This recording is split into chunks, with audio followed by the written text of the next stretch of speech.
Alléluia. Le thème c'est n'oublie pas l'Éternel ton Dieu. Amen. En toute chose, il faut être reconnaissant. Et en toute chose, il faut savoir rendre grâce à Dieu. Je commence par ceci. Ma mère biologique m'a dit, Michel, lorsque quelqu'un te donne 5 francs, dis merci à la personne parce que tu ne sais pas comment la personne a fait pour avoir des 5 francs. Alléluia. Amen. Donc, quelque chose qu'on te donne, tu dois apprendre à dire merci. Alléluia.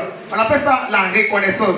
Et la reconnaissance ou l'action de grâce, c'est la réaction de l'homme à la grâce de Dieu. Alléluia. Parce que rien n'est mérité. On n'a rien mérité. Tout ce que nous pouvons acquérir, tout ce que nous pouvons avoir ou posséder, c'est la grâce de Dieu. Que tu aies des maisons, c'est la grâce de Dieu. Que tu puisses travailler, c'est la grâce de Dieu. Que tu puisses avoir un diplôme, c'est la grâce de Dieu. Que tu puisses avoir une relation et contact, c'est la grâce de Dieu. Que tu puisses sortir du pays, c'est la grâce de Dieu. Si tu mets dans ta tête que tout ce qui t'arrive ou tout ce que tu possèdes, c'est la grâce de Dieu, tu n'auras pas de sujet de te glorifier. Mais en toute chose, tu vas t'humilier et rendre grâce à Dieu. En toute chose, tu vas t'humilier et dire ce n'est pas ma main qui l'a acquéri. Ce n'est pas ma main qui l'a obtenu, mais c'est la grâce de Dieu. C'est vrai que j'ai bossé, mais c'est la grâce de Dieu. C'est vrai que je suis intelligent, mais c'est la grâce de Dieu. C'est vrai que je suis belle, mais c'est la grâce de Dieu. Parce qu'il y a plus belles que moi qui ne sont pas mariés. Alléluia. Il y a plus intelligents que moi qui ont repris la case de sa mère. Donc si je suis là où je suis, c'est la grâce de Dieu. Dis à ton voisin, c'est la grâce de Dieu. Sa maison, c'est la grâce de Dieu. Tes diplômes, c'est la grâce de Dieu. Tes relations, c'est la grâce de Dieu. Tes contacts, c'est la grâce de Dieu. Ton mari, c'est la grâce de Dieu. Ton église, c'est la grâce de Dieu. Dis Seigneur, c'est ta grâce. Alléluia. Si tu sais que c'est la grâce de Dieu, tu n'auras pas de sujet de te glorifier. Amen. La vie est comme une voiture.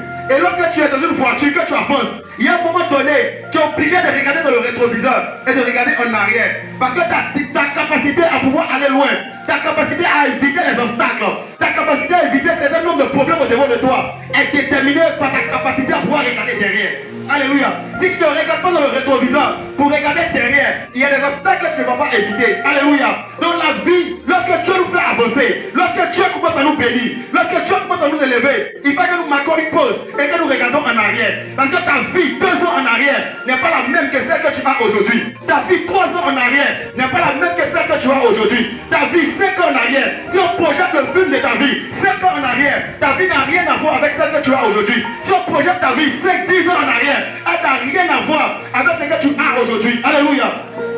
Donc même si les promesses de Dieu ne sont pas encore accomplies pleinement, mais il faut que tu apprennes à dire merci à Dieu, à rendre grâce à Dieu et à reconnaître le peu que Dieu a fait. Alléluia. Je n'ai rien vu, je prie. Je viens à l'église, je ne vois rien. Est-ce que tu dis merci à Dieu pour le souffle de vie? Il y a des personnes qui souffrent la nuit qui ne dorment pas parce qu'ils n'ont pas la santé stable. Toi tu as la santé, mais parce que tu n'as pas une voiture, tu veux maudire Dieu. Parce que tu n'as pas une voiture, tu veux insulter les prophètes. Dis à ton voisin, la santé que tu as, c'est la grâce de Dieu. Il y a des personnes qui respirent avec des tuyaux. Il y a des personnes qui tombent à l'hôpital. Il y a des personnes, la nuit est troublée et perturbée. Pourquoi? Parce qu'ils ont besoin de la santé. Alléluia. Le plus important est le souffle de vie. La Bible déclare qu'un lion mort ou un lion vivant, un lion mort du moins, un chien qui est vivant a plus de valeur qu'un lion qui est mort.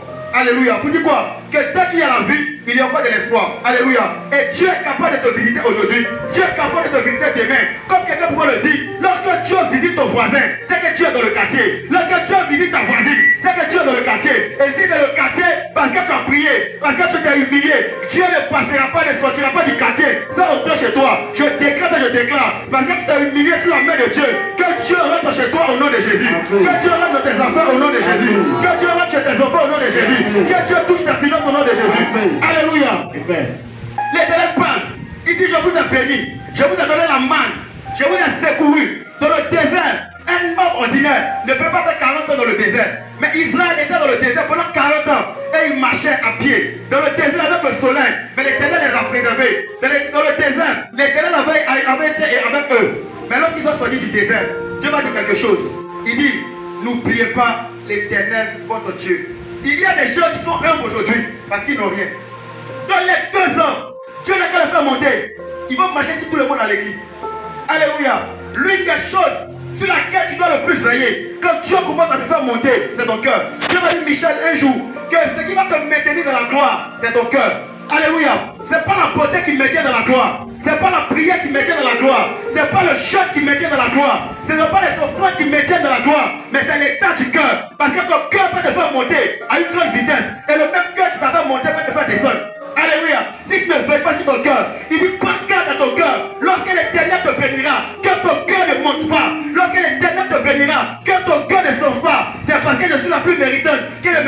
avant vous. Jamais. C'est la grâce de Dieu. Alléluia. La Bible déclare que l'intelligence n'est point aux hommes forts, ni la guerre aux hommes vaillants, mais tout dépend des temps et des circonstances. Ce n'est pas parce que tu es marié avant les autres que tu es plus mieux que les autres. Ce n'est pas parce que tu as travaillé avant les autres que tu es plus mieux que les autres. Mais la Bible déclare que tout dépend des temps et des circonstances. Il y a Dieu pour tout homme et il y a Dieu pour toute femme. Le Dieu qui t'a béni aujourd'hui est capable de bénir ta voisine demain. Le Dieu qui a béni tes enfants aujourd'hui est capable de bénir les enfants de ta voisine. Ne méprise pas les enfants de ta voisine parce qu'ils n'ont pas encore été bénis. Ne méprise pas ton voisin parce qu'ils n'ont pas encore été bénis. Alléluia.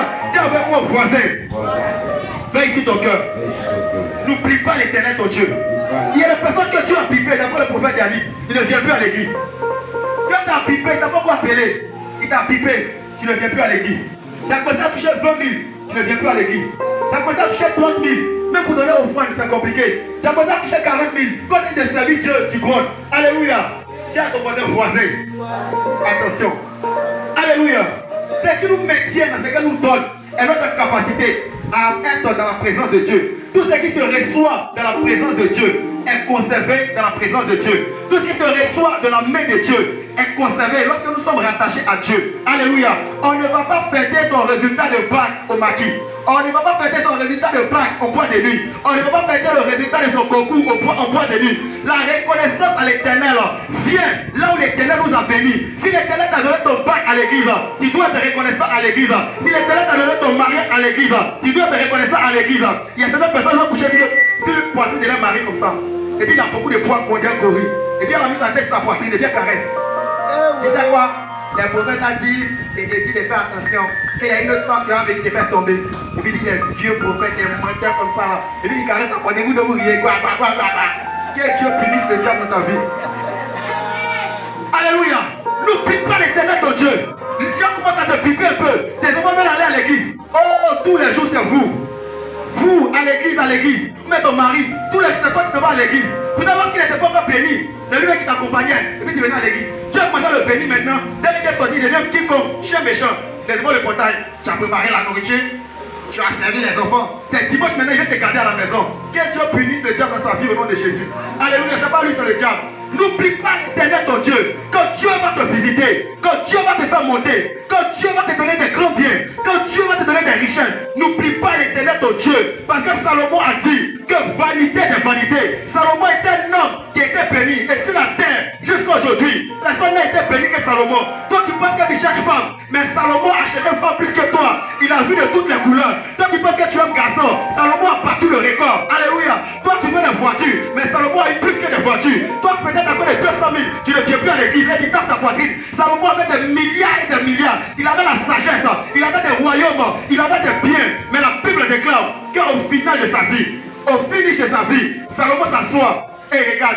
Il regarde les voitures, il regarde les biens, il regarde le matériel, il regarde les femmes, il regarde les enfants, il regarde la position qu'il a, il regarde la notoriété qu'il a, il regarde le prestige qu'il a, il regarde la place qu'il a, la position qu'il occupe.